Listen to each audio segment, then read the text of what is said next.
When we first heard that Mercy had decided to close this hospital permanently, the community was in a state of shock. Anger, disappointment. We thought it would always be here. When bad things happen in our lives, we like to blame people, and there was a lot of finger pointing.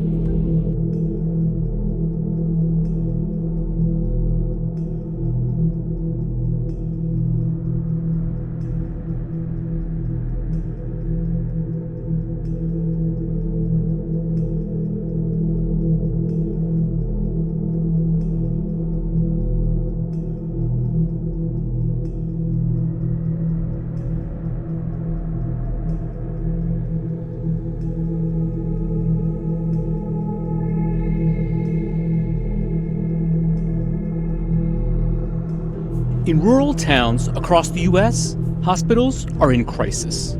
Since 2010, 121 rural hospitals have closed, and the National Rural Health Association says more than one-third of all rural hospitals in the U.S. are at serious risk of shutting down. And it's not just rural hospitals that are going out of business.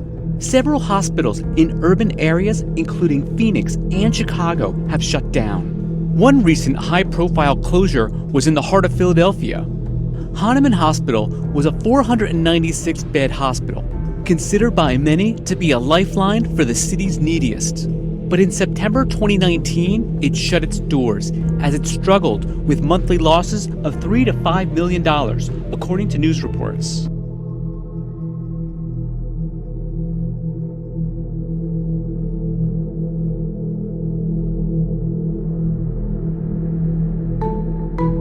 Hospitals in the U.S. got their start in the mid-18th century. Before, if a person got sick, a doctor would come to your home and treat your illness for a fee. Poor sick people often found shelter in almshouses, charitable organizations that housed the destitute. But things changed in 1736 when two of the oldest hospitals in North America opened. The Charity Hospital opened its doors in the colony of New Orleans. The same year, New York's Bellevue Hospital began operations. Early hospitals were really welfare institutions, not particularly clean places. Infection was rampant, and they were really the houses of the last resort.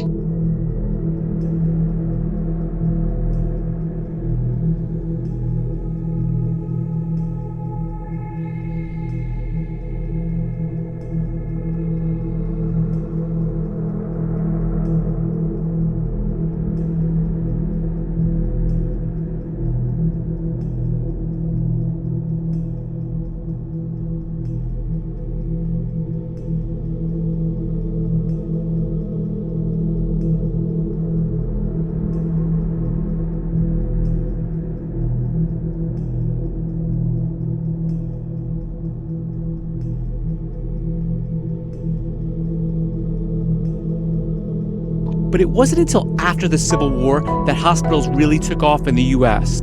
With advances in medicine and more people moving into cities, churches as well as local governments started to build hospitals across the country. In 1873, there were 178 hospitals in the U.S. By 1909, there were more than 4,000. By the 1920s and 30s, hospitals were pretty much having to start charging patients. Most of these systems were in place that formed the modern hospital. We had laboratories, machines that could do blood work. Hospital construction picked up after the Hill-Burton Act passed in 1946. The federal law gave out $3.7 billion over the span of 30 years for hospital expansion across the U.S. The passage of government-funded medical insurance program, Medicare, in 1965 injected even more cash to build more hospitals. By 1975, there were about 6,000 hospitals in the U.S., but in the mid-1970s, hospitals started to close. By 2018, the most recent year this data was available, there were over 5,000 hospitals in the U.S., an 11% drop from 1975. Many rural facilities across the U.S. are facing a grim future. According to the National Rural Health Association, almost 700 rural hospitals are in danger of shutting down. Just take Mercy Hospital, Fort Scott, a nonprofit 46-bed facility in southeast Kansas. After 130 years, the hospital didn't have enough money to keep going. For the community, the news was crushing. When we got the announcement that the hospital was closing, myself and my wife, we were devastated. We were like, okay, well, that's the worst thing we've heard. The community took it hard as well. The CEO would get death threats even though it wasn't her fault. Bourbon County has a population of about 15,000. About 10% of people in the county lack health insurance, and 1 in 4 children lives in poverty. In its heyday, the hospital was probably the community's biggest employer. They had 500 or 600 employees. We did a lot of surgeries.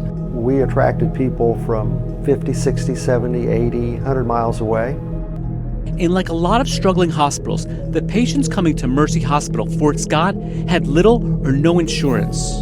The clinic part was doing okay, but when you're losing 90% or almost all of your money because you're not keeping the beds full, that's a real problem.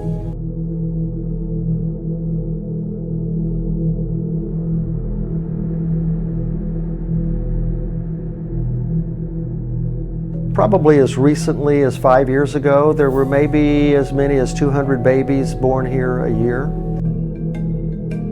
For decades, Hahnemann University Hospital in Philadelphia was a lifeline for the city's poor. Being a large safety net hospital next to a poor inner-city neighborhood meant it cared for patients regardless of their ability to pay. But with financial problems that started in the 1990s, the hospital had been in failing health for years. In 2018, the money-losing facility was bought by American Academic Health System, a for-profit company led by Joel Friedman, an investment banker from California. Less than 2 years after the purchase, with reported losses of more than $3 million a month, American Academic Health System closed the hospital. When I heard Hahnemann was closing, I didn't believe it. I think most people in the hospital were probably in some sort of denial. It was extremely abrupt, almost overnight. Residents were left without a nearby facility, without a nearby emergency room. About 2,700 employees lost their jobs. And Hahnemann was not alone. Since 1977, Philadelphia has seen nearly 20 hospitals close, many located near low-income neighborhoods. In 2016, the city's poverty rate was more than 25%, with nearly 200,000 people living in deep poverty, according to a study by the Pew Charitable Trusts. Like a lot of hospitals, Hahnemann's payer mix was one of its biggest problems. We have a lot of patients of low socioeconomic class that don't have the means to get private insurance and will rely on government-funded insurance. Many of the patients are uninsured.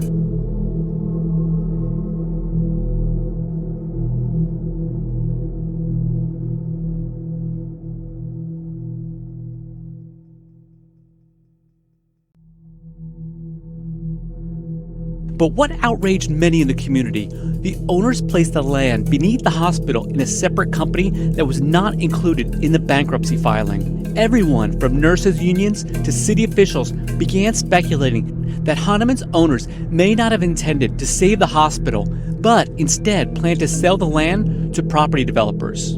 The hospital's location near City Hall makes the land extremely valuable for condominiums or a high-end hotel. There were a lot of suspicions that the interest in the purchase wasn't to serve the community. It was more to close the hospital, develop the land from there. The land itself is probably worth around $50 million, but it's prime building territory.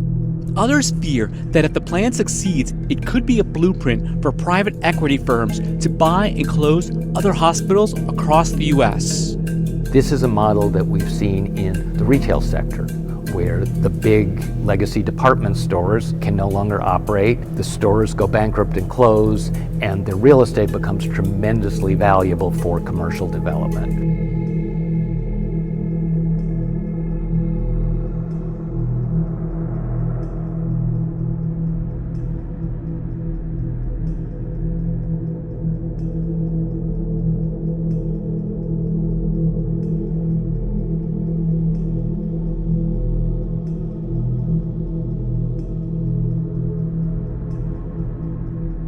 Having one less level 1 trauma center in the city is not a good thing. Having less maternity wards is not a good thing. I think what we forget is the public good that healthcare provides, and we keep thinking of it as this business.